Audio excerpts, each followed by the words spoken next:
Satsakallan gunarnavasya Vande Guru Sri Charanarabindam.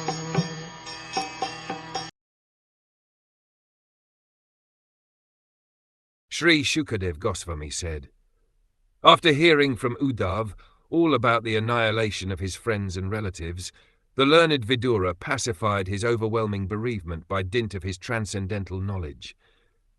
Vidura was informed that the result of the battle of Kurukshetra was the annihilation of his friends and relatives, as well as the destruction of the Yadu dynasty, and also the passing away of the Lord. All these hurled him into bereavement for the time being, but because he was highly advanced in transcendental knowledge, he was quite competent to pacify himself by enlightenment. As it is stated in Bhagavad Gita, due to our long association with bodily relationships, bereavement on account of the annihilation of friends and relatives is not at all astonishing, but one has to learn the art of subduing such bereavement with higher, transcendental knowledge.